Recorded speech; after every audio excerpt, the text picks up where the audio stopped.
What is up, YouTube and vid.me? It's Malorn here, and today we've got another interesting video. I am currently on this website called princestyle.blogspot.com. We are on, it's a Wizard101 blog.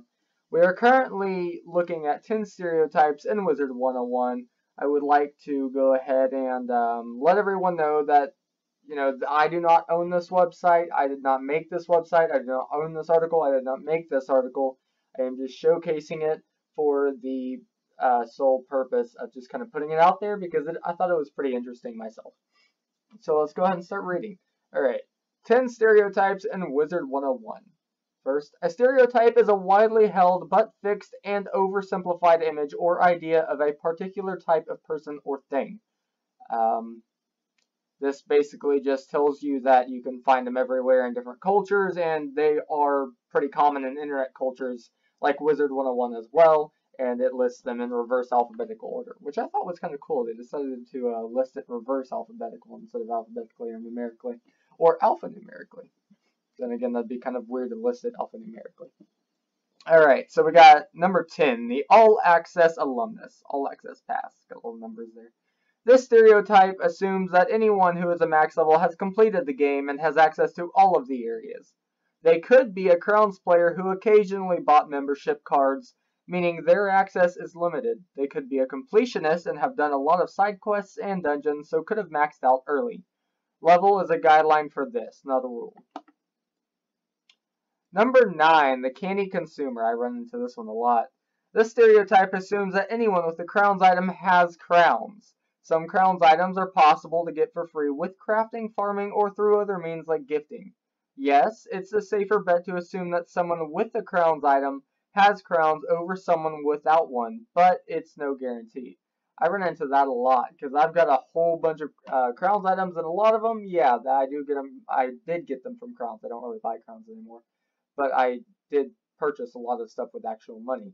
But a lot of the time, I'll have something that I got from like Winterbane, or I'll just farm it, a lot, and then I'll get it for a drop, and someone's like, oh, did you get that from the new pack? Can you gift me? Can you gift me? I'm like, no, I don't have any crowns. Sorry. Alright, number 8, the class conformist. This stereotype is, understandably, one of the most common. It assumes that all wizards will assume the role their school was designed for. However, it is possible for a school to assume another role, especially with a mastery amulet. For example, balanced wizards can sometimes beat storm wizards in damage. Alright, for this one I have something quick to say. At max level, or level 100, level 110, 20, you're not going to see mastery amulets very much. They are almost pretty much completely useless. You don't have time, for the most part, to put a strategy out there, to use a strategy in which using another school's 4-pip, 5-pip, 6-pip spell is going to be necessary. Alright, you're not going to have that much time. You're going to want to use these spells from your school, and you need to use them quick and efficiently in a way that kills very, very fast. That's the meta for, the last 30 levels of the game. Not sure if it's the same for level 90 through 99. Alright, so number 7, the Commons Coercer. This stereotype assumes that anyone you find in the Commons or Pet Pavilion is mean and stubborn. There are usually a lot of people in the Commons and Pet Pavilion. Of course, you'll find mean and stubborn people. Also, imagine how much begging goes on there, which tends to get on people's nerves. This one I've also run into a lot.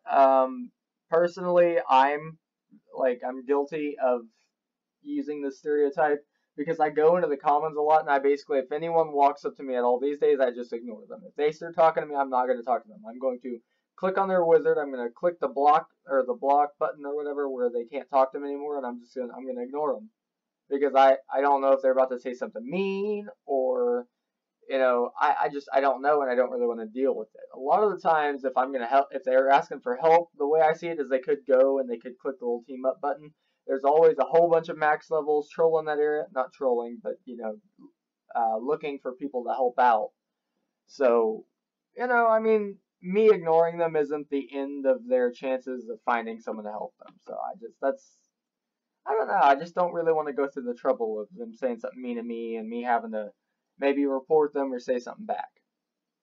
Alright, number 6, the Game Gossiper. This stereotype assumes that anyone hosting a housing game just wants to show off their house. They probably just want to have fun. Also, even if they were show-offs, why is this a problem? You get to play a game. I'm guilty of doing this as well. I do, although I don't assume, it's not me assuming that people who have a housing game or are hosting a housing game are showing off their house. I'm the one showing off my house through housing games. I do that sometimes. And this person's right. You know, why does that matter? I mean, you're in a castle. They've got a castle game. You get to have fun. What's the big deal? Maybe you get to see something cool along the way. You never know. It shouldn't be that big of a problem. I mean, you get to play a free game. Come on now. I love how they put the little birds there too. That's kind of clever. The modest mouse. Oh, that's adorable. This stereotype assumes that anyone who's a low level in the game or low ranking in PvP is shy, bothersome, inexperienced, and mooching. They could be the wizard of someone who owns or owned a high level wizard. They could be lagging, making it look like they're bad at the game. I ran into this in whenever my storm wizard was running through Celestia. Actually, I ran into this. This was almost 3 years ago, 4 years ago. I mean, it's crazy how long ago it was. But essentially, what happened was I was questing through Celestia. I was in the very first area. You know, the little, I think they call it survey camp or something. I was running around on my little wizard, and, you know, I really needed help because I couldn't beat the fire guys. I know it's kind of embarrassing, but I had trouble with them because they kept hitting me with that fire colossus thing or whatever, and they used it over and over and over, and it really started getting on my nerves. And I wasn't smart enough to know just to spam Tempest back then. I was not a very smart wizard in my noob levels, so I didn't know.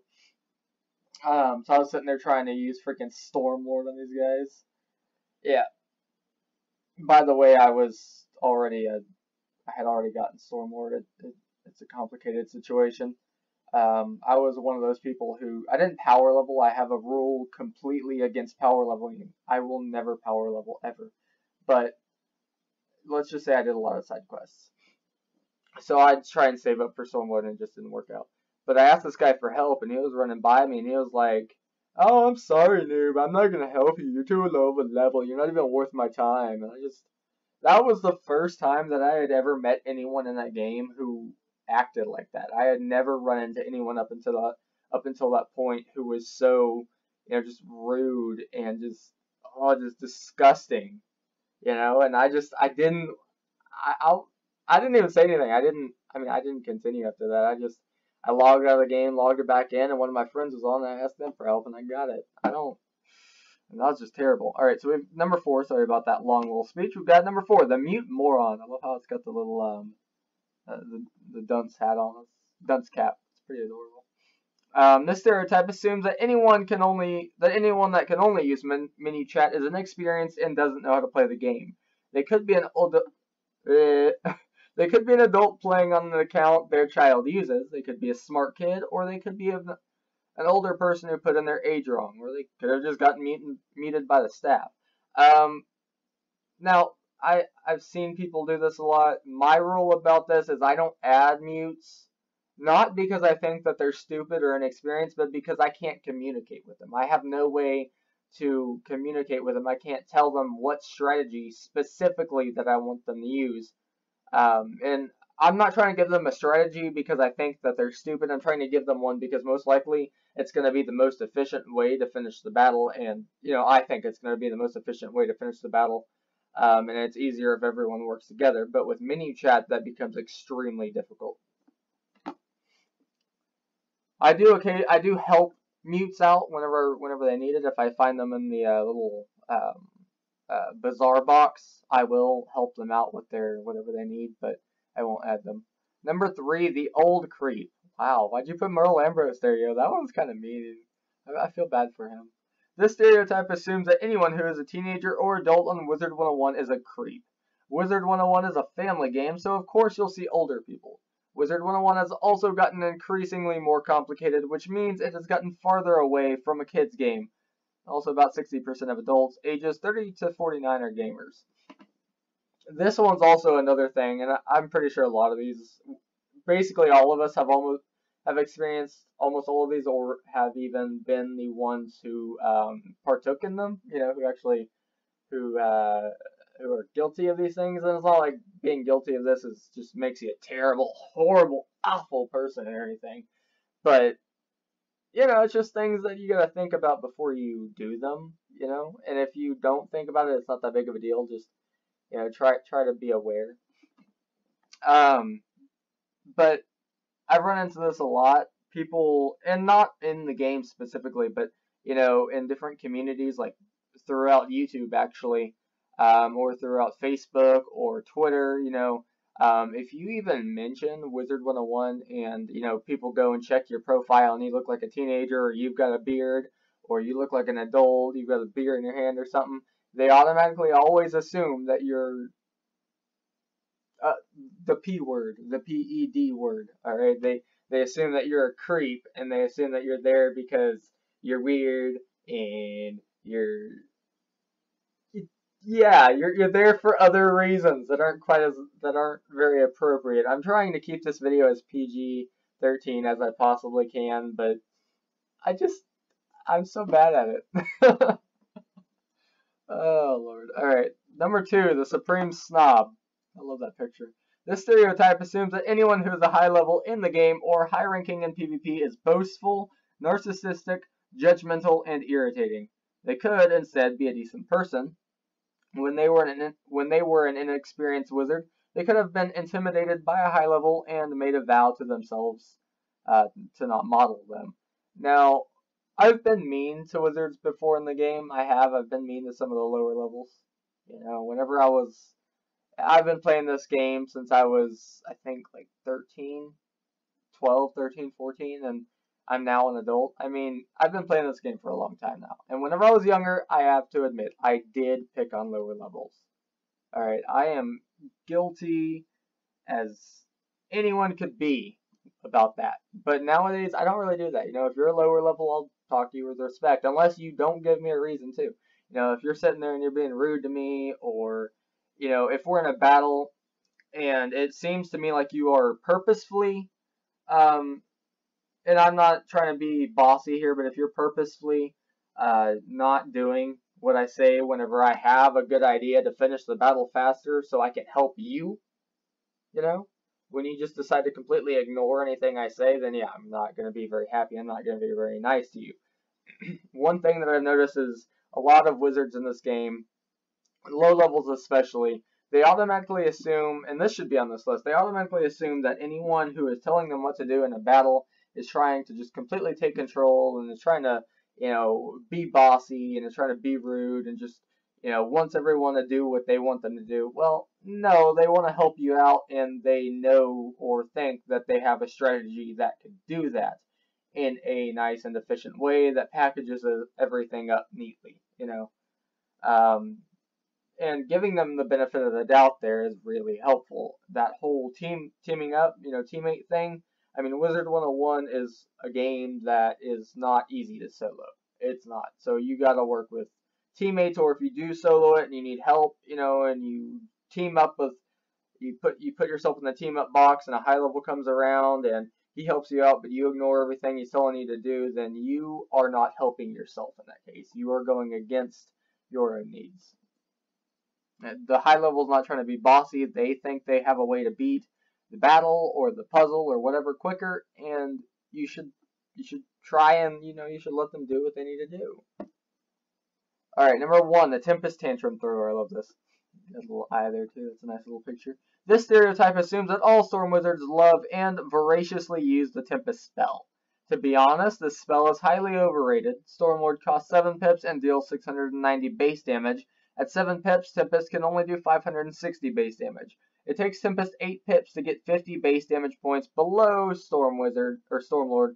Sirens cost 9 pips and deal 880 base damage. At 9 pips, Tempest can only do 720. It takes Tempest 11 pips to deal the base damage of Sirens. When it's the only AoE, attack on everyone or attack on environment, spell Storm Wizards have, it's great. But after Stormlord, it becomes a ripoff. Now, this is something that I don't completely agree with. Storm Wizards do use Tempest a lot. We don't use it all the time, and just, It's the only spell we use, but whenever you're in Celestia or Dragonspire or anything below that, or if you're even in Zafaria, Tempest is a really good spell to use.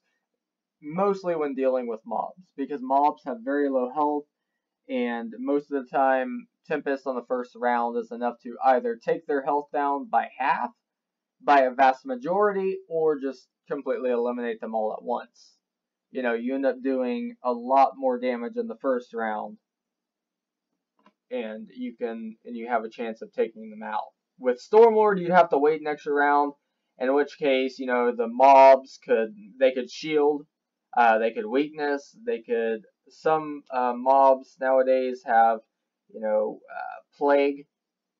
They can put debuffs and they can put wards on, and Tempest just allows you to completely skip that step. Bonus, the 4.0 farmer, and I've run into this one a lot. I mean, I'm pretty smart with, anyways, this stereotype is not as common, but it assumes that anyone who spends a lot of time farming for desired items is really smart. The logic some people use for this is that these people are able to sit through taxing activities for rewards. This would indicate good focus, good test-taking abilities, and good delayed gratification abilities. What is important to consider, though, is that people tend to be more motivated to complete things when it isn't assigned to them. Now, this one I run into a lot, and it's kind of true with me. I am extremely smart, especially whenever it comes to Wizard101. A lot of my friends come to me for advice. They come to me for different strategies they can use. Not in PvP very often, but in different boss battles, where can I go and get this item? Who drops this item? Who drops couch potatoes a lot? Which, by the way, nowadays, Mirage, if you have finished Mirage, is probably going to be your best bet. They drop them like crazy. The mobs, the cats in Agrabah drop them a lot more than you're going to end up getting from the little pigs in Grizzleheim. But most of my friends, they come to me for help now. And I like that, because I know a lot of stuff about the game. I have a bunch of strategies for cheating bosses. I have a bunch of information as to where you can find items. I have a bunch of information about items. I keep track of all the newer items, all the super powerful ones, different wands that people use a lot, different robes, hats, boots, different gear sets in general, just the full set, hats, robe, boots, wands, atoms, amulets, rings, pets, the different combinations of gear. I have those, the best combinations of pet talents. I'm not good at training pets, but I know the different pet talents that people tend to prefer to get, depending on what school or what strategy they are trying to use. Or, sometimes people just make a pet with certain talents because it's cool. Some people make pets that have a whole bunch of Maycast healing talents, even though they probably don't even need that pet. They make it because it's cool to have it, and it's interesting, and it's fun, and they're completionists, and that's their thing. Anyways, guys, I hope you guys enjoyed this video. Be sure to leave a like, be sure to comment, and be sure to subscribe for more amazing content. If you're watching from vid.me, don't forget to follow, and don't be shy to hit that upvote button, because every upvote helps. Alright, guys, peace out and have a nice day, evening, morning, whatever it is, over wherever you live, in whatever part of the world it is, or if you live on Mars, Jupiter, whatever, I hope you're enjoying this. And to my fellow Martians, please visit us, because we are lonely down here. We're barely scraping by, and we could use your help, alright? I mean, you've done so good at hiding from us. You've got to be super advanced, okay? You've got to have all the technology in the world. You could help us survive. Oh, and you could possibly maybe help fix some of the issues Wizard101 is having in regards to their critical and block decay, because they need to work on that. I'm going to mention that in every Wizard101 video from here on out, because that is really beginning to get on my nerves when I had 92% critical, even though I had 100% critical like a year ago. Alright guys, bye.